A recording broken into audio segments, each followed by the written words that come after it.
Hello there. I'm just continuing some of my thoughts on the elements and archetype system of Anelog and his colleagues.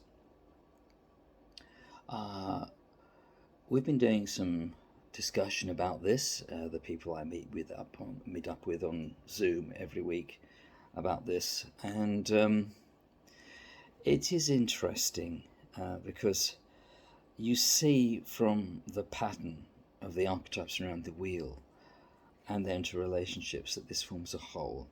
And the problems occur for people when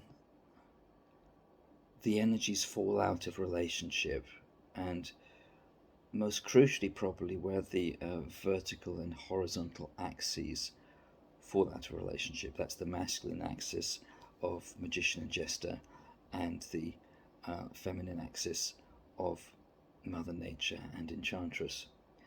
And you see actually that what we have in all of these archetypes is the flourishing of different aspects of a unified whole. And they all need each other, and they all need all of the energies, and they need them all at once, basically.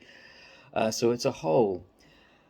And what happens is that the whole becomes shattered, and the relationships break down, and then we have problems. And like we talk about shadow archetypes and shadow energies, and I think what these basically are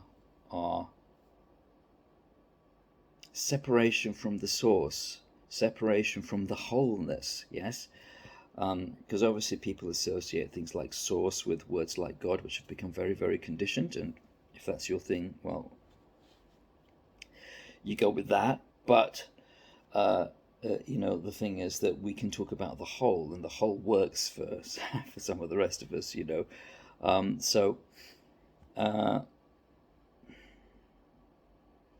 wholeness is really important, and there is this sense of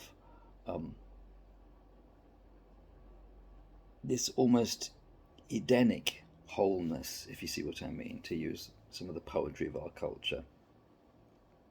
And this is something which becomes shattered, and then we fall into shadow manifestations, which in a sense are the almost like the memories, the alienated memories of what once was, in a way, because then we find that rather than having everything all at once, the archetypes fall into states of lack where they need. And I think William Burroughs once defined evil as absolute need, which is an interesting way of looking at it. It's funny because in the Kabbalah they talk about the Qliphoth, which are in a sense, their shadow worlds. And the word Qliphoth means shell. And you see, it has this same sense of something cut off from its center, something that's empty. And I think that's what tends to happen here. The archetypes get cut off from their source, which is their wholeness, and they then they then end up kind of replaying an alienated memory of what they should be, in a sense. And I think that's part of the shadow manifestation and the shadow energy, in a sense. It's a kind of vacuity and emptiness, yeah, and that's what gives rise to this sense of shadow energy, which in a sense is illusory, in fact, yeah, because the energy of the whole